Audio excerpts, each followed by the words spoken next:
Hey, what's up guys? I've been a Challenger player since set 3, and with the latest 13.13b patch, the meta has shifted a lot more. Basically, the legend that you want to be picking instead of Draven is now going to be Ezreal. So Ezreal is very strong in the current meta for a few reasons. The first reason is that he gives a ton of gold early and mid game. So the 3 gold he gives early game might not actually sound like a lot, but that 3 gold scales really hard into stage 4 and 5, eventually becoming 15 to 20 gold. And that extra gold is really going to help out with the level 7 roll down, enabling you to push 8 a lot faster. And basically, because Ezreal gives you such an influx of items, a lot of the comps with a lot of duo carries and duo tanks are going to do extremely well in the current meta. For example, Shurima Strategists. In this comp, you want to itemize Azir, Lux, Nasus, and Jarvan. And if you're actually playing Ezreal, you actually have enough items to itemize all 4 of those units, which basically gives this comp an extremely high cap. Very similar reason for Ionia Challengers. You want to be itemizing Kai'Sa, Yasuo, Shen, Kalista, and sometimes even Gwen. So these 2 comps benefit from the amount of items that you get from Ezreal. So one other thing I want to note is that, yeah, there are 2 main comps that are extremely strong. It's just going to be Shurima and Ionia Challengers. However, I think that at level 7, when you're donkey rolling, you shouldn't necessarily only be rolling for these units. The trick in this particular meta is you want to roll down for anything you can find just to have a stable board at level 7 and then push 8. The reason why is because since there are only 2 really strong comps, chances are there are going to be 3 different players playing this and then 3 different players playing Ionia Challengers, and you're probably not going to be hitting your carry. So what you want to do is to really keep your options open. So like, for example, if you're playing around Ionia Challengers, you really want to hold all the Karmas, you want to hold all the Kalistas, and if you find a 2-star Karma or a 2-star Kalista over the Kai'Sa, you actually want to put the items on them first instead of your 1-star Kai'Sa, because a 2-star Karma or a 2-star Kalista is going to be stronger than a Kai'Sa. And let's say you just find like a random frontline 1-star Yasuo, you could actually use that board to push 8, and then once all of the low roll Ionia Challenger players die, then you could sell off your Kalista, move all your items to your 2-star Kai'Sa after you hit, and then play for highest cap. Although Shurima, this comp is a bit more rigid, there really is only one variation of Shurima. But like one example of playing into Shurima is just like hitting a random 2-star Kalista, or if you find like a random Kai'Sa, you can use Kai'Sa to hold your Azir items. You could also use like a random Akshan 2 to hold your Azir items before you go 8 and play into Azir. Just keep your options open at level 7, just because it's very likely that you won't hit. A lot of the skill at level 7 is finding a strong enough board to get you to 8 and then rolling down for your final board at level 8. The other units or the other comps that are good are Sorc +1. So if you're just playing normal Sorcs, it's a top 4 comp, but with the +1, it spikes your early mid game so hard that you're going to have enough HP to almost always top 4. And this has really high cap because you could cap out with Ahri at level 8 for 8 Sorcs. Noxus +1 is really good right now. You can play around Reroll Darius and Reroll Katarina. I actually think this comp really does have the highest cap over even Shurima and Ionia Challengers, but it requires you to hit this Darius and this Katarina. So in the A tier, these are comps that can be good, but you need to have like the perfect spot to play them. So for example, if you have a really strong AD opener and you could win streak all the way until level 7 and then get slight roll and you hit like a 1-star Aphelios and like a 2-star frontline, you can push 8 and then roll down for your final board, and then this will allow you to probably get like a 3rd or something. Trist reroll is still pretty good, but you need to have a lot of Trists and Viegos and Maokais early. You can't really just hard force this anymore. Piltover. Zeri is actually still playable, but you need to hit Piltover at either 2-1 or 2-2. If you don't, just don't bother playing Zeri. The only thing that is carrying this comp is the T-Hex. The T-Hex is still good, but you need to be able to get the T-Hex to 30 stacks at stage 4-1 or you're just going to get outscaled. The last comp is going to be Shadow Isles. So this comp is actually pretty good. I think Gwen is actually a very strong unit that is very underrated. And she is a very good backup unit to pick up if you're rolling for Ionia Challengers. And let's say you don't hit any Kai'Sas at all, but you hit a random 2-star Kalista and a 2-star Gwen. You just duo carry the Gwen and the Kalista. If you have AD items, you can duo carry the Gwen and the Yasuo. And this comp could usually come in as like a 3rd or 4th. Otherwise, Legends, as I said before, Ezreal is really good. Vlad is pretty good as well. But honestly, out of all these 5, I really just highly recommend Ezreal. He is by far the strongest legend right now in the current meta. Triple combat, Vlad is the reason why he's still here. Poro is also quite good because you have more access to all of the broken augments. If you're just like a casual TFT player and you just want to play reroll comps only, I recommend playing Lee Sin. And then I also think that Aesol can be good, but I personally do not have any experience playing Aesol. But I think there is some strategy where you full open and then at stage 3-2 you level to 7. stabilize, and then go for 1 and go 8 at 4-1, but I'm not entirely sure. And here I also listed a bunch of the very strong augments that I think that gives you direction. So the moment you see one of these augments, you should probably pick them, and then it's probably going to be a top 4 from that spot. So without further ado, let's get right into the AD and the AP comps. I'll go over the AP comps first. Alright, so the first comp I'll be covering is going to be the Azir Lux Strategist Duo Carry. So this comp is really strong in the current meta right now, and because there's only really other one main comp to match this, which is Ionia Challengers, chances are if you're playing this comp, you're probably going to be 3 or even 4-way contested. So basically, you really need to be playing your level 7 roll down properly if you want to be playing this comp, because there's a very high chance that if you're only rolling down for these 7 units, if you miss either one Lux or one Azir, you're probably not going to have a strong enough board to be stable. Because if you lose Azir, your board goes to shit. If you also lose the Lux, your board becomes really shit as well. So you really want to be flexible with the units you want to pick up. I recommend picking up all of the Akshans, Sets, Kaisas, Karmas, and I would also pick up all of the Vel'Kozes. So these units, I would also pick up all the Shens as well. So these units are going to be very good substitutes during your level 7 roll down. Shen is a universally very good frontline. And then this could substitute for Azir. Karma could substitute for either the Lux or the Azir. Kaisa is a really good 0 item holder as well. Set is a pretty good frontline if you're playing the 3 Ionia variation of this comp. And Vel'Koz is a pretty good item holder for Lux. So for example, in the perfect scenario, this is the perfect board you want to roll down for. 1-star Lux, 1-star Azir, and then maybe 2-star Swain, 2-star Garen, 1 Nasus, and 1 Jarvan. But there are other boards you can play as well. For example, this is a pretty good variation where if you don't hit the Azir, you just put your items on Lux and then put all your Azir items for now. And this is a pretty good board that could get you to level 8. And then once the Azir players die out, you can roll down again for the final Azir board. Same thing here. If you miss the Lux, you can play a board like this and put all your Lux items on your Vel'Koz for now. And ideally, at level 8, that's when you roll down again for your final board, and your board will look something like this. So for itemization, you want to itemize 4 different units. It's going to be Azir, Lux, Nasus, and Jarvan. So for Azir, I think his best in slot is going to be Shiv plus 2. So Gunblade is really good, Guardbreaker is really good, Gwynsu's is good as well. GS is also quite good. Pretty much any attack speed or AP items. If you already have Spark, you don't need to build a Shiv, just go triple damage instead. Lux does really well with Gunblade plus 1 mana item, so Gunblade Shojin, and then you can just get the 3rd Demacian item for your 3 item Lux. If you have 3 AP items, you could just put 3 AP items in your Lux and put the Demacia and get the Demacia item on your Jarvan instead. And Nasus and Jarvan just want to go full tank. So if you're able to go 9 and you hit like a random 2-star Cassante, you could drop this.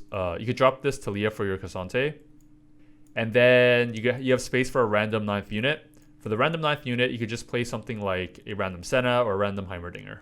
Okay, so the next OP comp on the list is just going to be Ionia Challengers.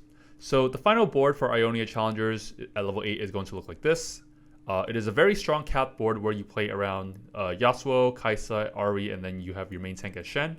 However, because this comp is always going to be 3-way contested in every lobby as well, you might not end up hitting all of these units, and you really need to be playing your level 7 roll down correctly to be able to even get to this point. So during your level 7 roll down, there are a lot of units you want to be looking for. This would be probably one of the very common level 7 boards you want to play. So for example, if you don't happen to find the Kaisa, but you hit like a random 2-star Karma, just put all of your Kaisa items on your Karma for now. A 2-star Karma is actually stronger than a 1-star Kaisa, and then you could just use Yasuo to hold all your AZ items. Yasuo, in my opinion, is really the only non-negotiable when you're rolling down at level 7. The Kaisa is a bit optional, just because your replacement for Kaisa could either be a 2-star Callista or even a 2-star Karma. So another variation you could play is going to be a board like this. This way, you're not actually playing the 6 Ionias, you're just playing around 4 challengers, and the 4 challengers are going to be Kaisa, Callista, Warwick, and Aurelia, and you just use Callista to hold all of your Kaisa items when you decide to roll down for her at level 8. This board will be able to get you to level 8 as well. Additionally, you could also play a board like this, 6 challengers and 3 Ionia, main tank as Shen, and then you could dual carry your Yasuo and then your 2-star Callista or even your Kaisa. So once you're able to get to 8, like for example, let's say you go 8 and then 1 or 2 other challenger players die, you roll down for a board like this for highest cap. And then itemization, according to stats, Yasuo really likes Edge of Night plus 2. So for example, it could be Edge of Night, IE Hodge, Edge of Night, BT Titans, Edge of Night, Last Whisper, BT. For Kaisa, she really just likes generic AP items. So Archangels, Guardbreaker is also really good. GS is good. JG is good if you already have the Archangels because you want to be critting off the high base AP. And then Shiv is also really good as well because she's an auto attack based AP champion. So there are some rare cases where you get an Ionia Spat. So if you get an Ionia Spat, it actually allows you to fit in 6 Ionia and 4 Challenger at level 7. So for example, you just drop the Ari and then the Ionia emblem will probably just go on a random unit. Usually it goes on the Callista. Callista is probably the best easy accessible unit to use Ionia emblem for. And if you actually have the Ionia emblem on your Callista, you have the opportunity to go for 3-star Callista as your win con, or you could just itemize her for now and then transfer over the Ionia emblem into something like a Belvith later if you find her. But yeah, the other users for the Ionia emblem are going to be Belvith. Belvith is probably the best user. So if you have this setup going, some really good items for her are going to be GS. RFC is really good. QSS is really good. Hodge is also quite good as well. I think Belvith actually already has some built-in healing, so you don't want to build too much healing on her. She really just needs to be able to one-shot whatever target she's hitting, and then she'll be able to heal off that target. If you're playing around Ionia Aphelios, your board might look something like this. The problem with Ionia Aphelios is that even though Ionia Aphelios is quite strong, it forces you to play around the Jhin. And I personally don't think that Ionia Aphelios is strong enough to merit playing this Jhin towards the late game. An Ionia 2-star Callista is probably almost as strong as a 2-star Aphelios. If you end up rolling for the Ionia Challenger board and you miss, but you hit like a random Gwen 2, I would probably end up playing the Gwen Flex board. So Gwen is a unit that is very interesting. She's like one of the only AP units that gets in front of their face to do damage. She often ends up killing off their Lux and the Azir if she's on the correct side and she's fully itemized. So for itemization, Gwen really likes Spark. Because she gets into their backline, she's able to shred their entire backline of their magic resist and eventually one-shot their backline if she's itemized properly. So the two other items you want for her are just going to be 2 additional AP items. So for example, you could go Spark, and then you go Gunblade, Deathcap. You could also go Hodge, go GS, you could go Guardbreaker. Another really good item on her is going to be Edge of Night. She kind of works similar to Yasuo. If she has Edge of Night, she's able to get into the backline and guarantee that even if she gets one shot, she will kill off 1 or 2 of their backline units. For Callista, she just likes generic attack speed and AP items. For example, I would probably put something like a Shiv on her, Guardbreaker, Guinsoo's, GS, Gunblade. Another variation you could play instead of this board is the 4 Shadow Isles board. So for example, this is also another very good level 7 board you can play around if you missed the Ionia Challenger board. Here you dual carry the Gwen, Yasuo, and the Callista as well. All of the other units, you just put all of your tank items on your Shen, and then these 3 units are just there for trait bots. So after you get one of these boards, you push 8, and then your level 8 board, you want to cap out with a board like this. You eventually want to play around the Senna, and then you also have room to play around the Aatrox to give your Gwen Slayer. This will give your Gwen a bit of healing if you go full damage, and give her a bit of survivability to kill off their backline. If you happen to get a Shadow Owl Spat, the best user for the Shadow Owl Spat is probably going to be Kaisa. She just infinitely restores mana, and she will eventually one-shot their entire team. So the next comp on the list is just going to be Sorcs. So for this comp, I actually think it's still pretty good. It's definitely not as strong as Kaisa and Azir, but if you manage to just randomly hit a Lux, but you don't hit the Azir and the Kaisa, you can just play around the board like this at level 7 to win you a lot of fights, probably securing you the top 4. So for this comp, the most important item in my opinion is Spark, because Spark is going to be amplifying the damage of your entire team because your whole team does AP damage. And basically at level 7, you want to roll down for a stable board. This is probably the board you want to play towards, 6 Sorcs and 3 Void and 2 Bastions. Another variation that in my opinion is extremely underrated is going to be a board like this. I highly recommend picking up all of the Gallios and all the Jarvans as well, because even though you're only playing around 4 Sorcs, the main weakness of Sorcs is its frontline, but this makes up for the lack of frontline in the comp, and it makes it so that even though you're playing 4 Sorcs, you will eventually have enough damage to take down their entire team. So always look out for alternate frontline units as well, because this is also a very good board that could get you to level 8.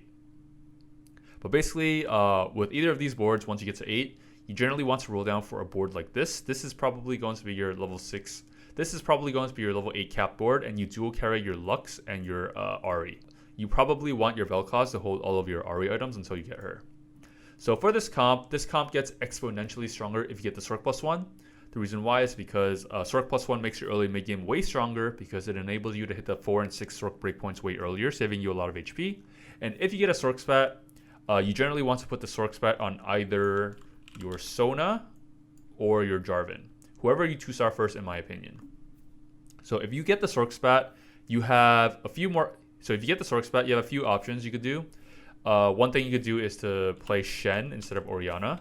This makes up for the weakness of the lack of frontline.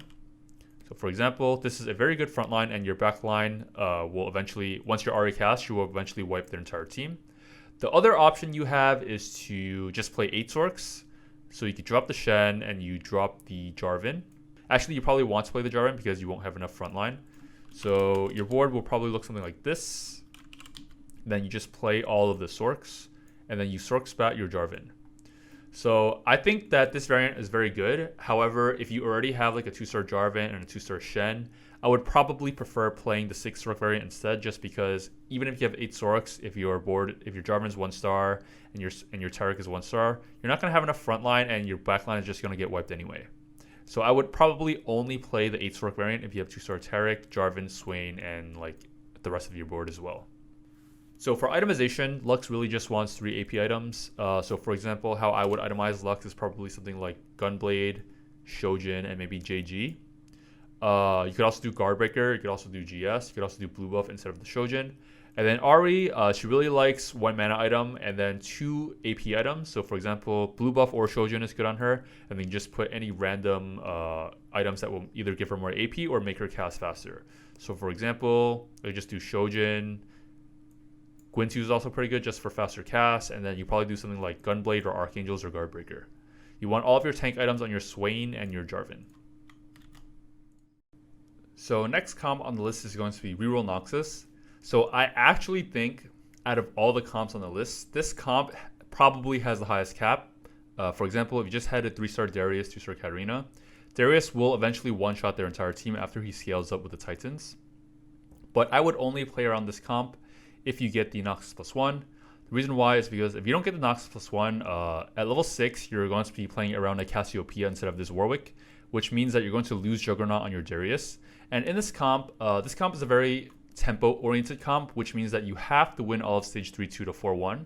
And without the Juggernaut, Darius might not do so, and you're eventually going to lose your streak, and you won't have enough money to 3-star your Darius and your Katarina. But anyway, as I said, because this is a tempo comp, the game plan for this comp is to roll down at stage 3-2 until you have a stable board to win all of 3-2 to 4-1. So for example, you probably want 2-star Samira, 2-star Kled, 2-star Swain, 2-star Warwick. And between Katarina and Darius, you want a 2-star Darius or a 2-star Katarina, preferably for the one you actually have items for. So for example, if you have Titans, BT, you want 2-star Darius. If you have a Spark, Hodge, you want 2-star Katarina. So after you hit a stable board at 3-2, win all of your fights to 4-1. At 4-1, you roll down again, and you ideally want to have 2-star Darius and 2-star Katarina to keep up your tempo. And then after that, your board can't get any stronger until you get your 3 stars. So you just want to econ back up until stage 5-1 where everyone spikes again, and then roll down again until you get 3-star Darius and 3-star Katarina. By the way, your 7th unit is going to be Echo. I forgot to mention that. So this is going to be your board. So again, itemization wise, Darius is just going to be BT Titans +1. The third item could be stuff like Last Whisper, Deathblade, GS, or Hodge. And Katarina is really just going to be Spark +2.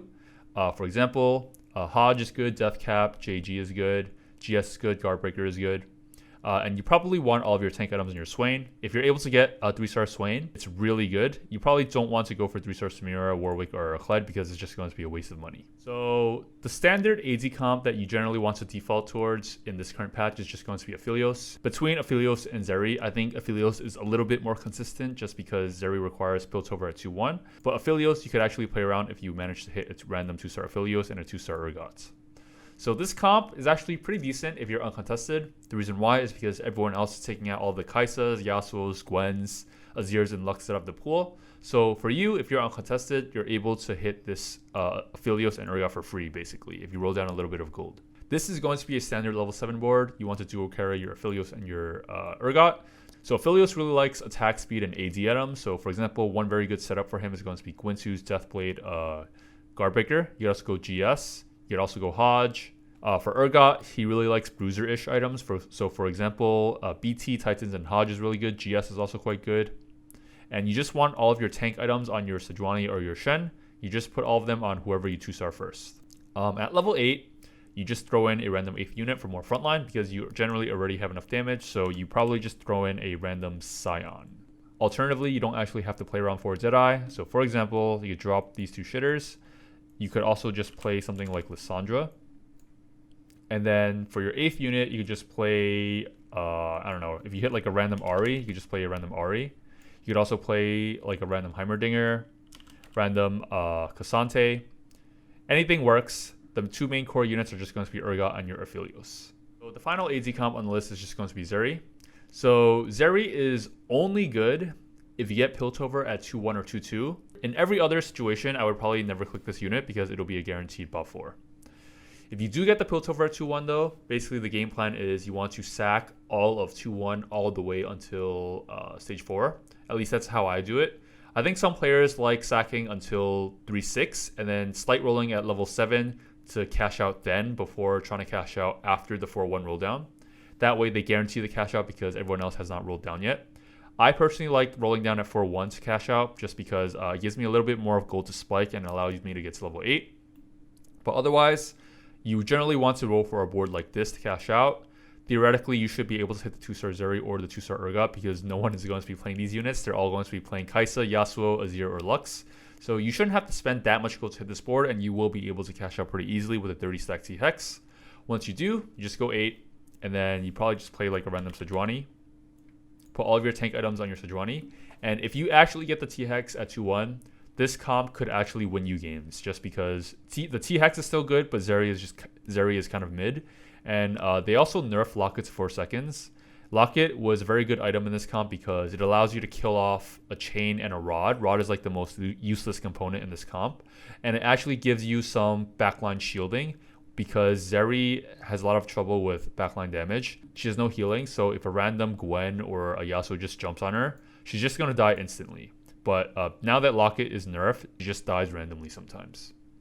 But anyway, this is the Zeri comp. It's mainly a top 4 comp, but if you get Piltover at 2-1, you could win out.